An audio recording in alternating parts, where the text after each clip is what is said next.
L'exposition Jean-Jacques Lequeux est présentée au Petit Palais à l'initiative de la Bibliothèque nationale de France et est consacrée à une figure oubliée de l'architecture française de la fin du XVIIIe siècle, du début du XIXe. C'est la première exposition qui présente les œuvres de Lequeux, 150 sur les 800 que conserve la Bibliothèque nationale de France, pour véritablement mieux comprendre cet artiste sans gommer pour autant son caractère particulièrement paradoxal qui fait tout son charme pour notre regard moderne.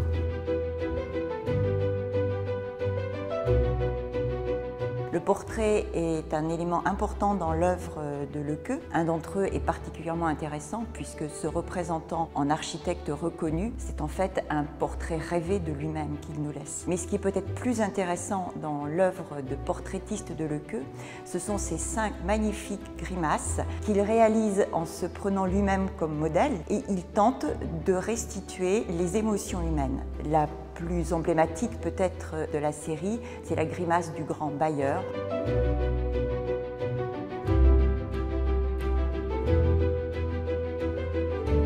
Lequeux se voulait architecte, mais il n'a rien construit. Il a travaillé comme dessinateur d'architecture chez d'autres architectes et puis il s'est exprimé par le biais du dessin en créant des architectures fantastiques. Il est également l'auteur d'un certain nombre de projets avec lesquels il répond à différents concours d'architecture lancés à la fin de l'Ancien Régime, sous la Révolution et sous l'Empire. Mais aucun de ces projets ne sera accepté.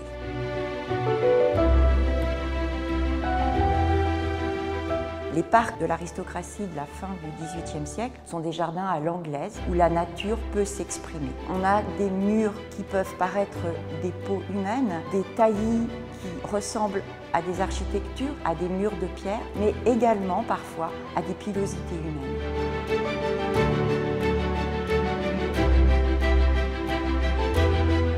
On trouve un certain nombre de dessins qui développent des symboles révolutionnaires. Un chat, qui est l'attribut de la liberté, mais également par exemple une sorte de portrait de Brutus, qui à l'époque est le symbole même de l'engagement républicain, puisque ce Brutus n'a pas hésité à assassiner son père pour sauver la République.